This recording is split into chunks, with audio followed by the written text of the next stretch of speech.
మాఘ అమావాస్య రోజున ముఖ్యంగా పితృదేవతల పేరు మీద ఈ ఒక్కటి కానీ సమర్పించినట్లయితే మనకున్నటువంటి కష్టాలన్నీ కూడా తొలగిపోతాయి. అది ఏంటో ఈ వీడియోలో చూద్దాం. మాఘ మాసంలో చివరి రోజు అయినటువంటి అమావాస్య రోజు ఈ మార్చి 6వ తేదీ రోజు బుధవారం రోజున రాబోతుంది. మహాశివరాత్రి పర్వదినం తర్వాత వస్తున్నటువంటి ఈ అమావాస్య రోజున పితృదేవతలకు ఈ ఒక్కటి కానీ సమర్పించినట్లయితే మనకున్నటువంటి అన్ని సమస్యలకు కూడా పరిష్కారం లభిస్తుంది. అమావాస్య తిథి గడియలు మంగళవారం రోజున రాత్రి 7:07 ప్రారంభమై 6వ తేదీ రోజు బుధవారం రోజున రాత్రి 9:33 వరకు కూడా ఉంటుంది. అలాగే ఈ అమావాస్య రోజున ముఖ్యంగా పితృదేవతలకు ఇప్పుడు చెప్పిన దాన్ని సమర్పించాలి.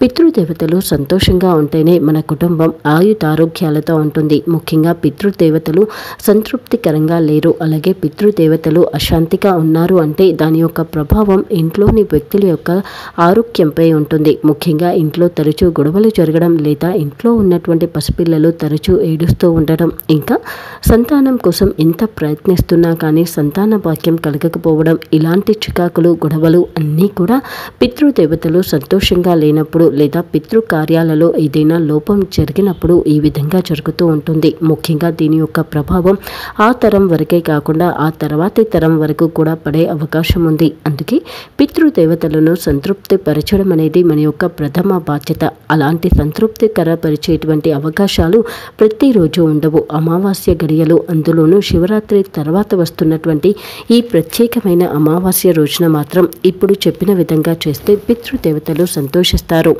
ముఖ్యంగా ఈ రోజున మనము పితృదేవతలకు సంతర్పణ కార్యక్రమాలను నిర్వహించాలి. అమావాస్య తిథి అత్యంత పవిత్రమైంది. అందులోనూ పితృ కార్యాలకు యోగ్యతగా కూడా ఉంటుంది. ఈ రోజున పితృదేవతలకు సంబంధించిన కార్యక్రమాలన్నింటినీ కూడా ఎలాంటి లోపం లేకుండా ఏమాత్రం తక్కువ కాకుండా పూర్తి చేసినట్లయితే వారికి 10,000 సంవత్సరాల వరకు కూడా మనము వారిని సంతృప్తి పరిచినట్టుగా ఉంటుంది. మనము ఈ శివరాత్రి దాటిన తర్వాత వచ్చినటువంటి అమావాస్య రోజున పితృ కార్యక్రమాలను శ్రద్ధ భక్తులతో పూర్తి చేస్తే వారు 10,000 సంవత్సరాల వరకు కూడా సంతోషపడతారు అని మన పూర్వీకులు చెప్తారు. అలాగే ఈ రోజున వారి పేరు మీద ఏదైనా శైవ క్షేత్రంలో దానాన్ని లేదా శైవ క్షేత్రంలో మనము కొంత చందాన్ని అందించినా కూడా మనకు పుణ్యం లభించుతుంది. ముఖ్యంగా పితృదేవతలు సంతోషంగా ఉంటేనే మన కుటుంబంలోని సభ్యులు అందరూ కూడా సంతోషంగా ఉంటారు.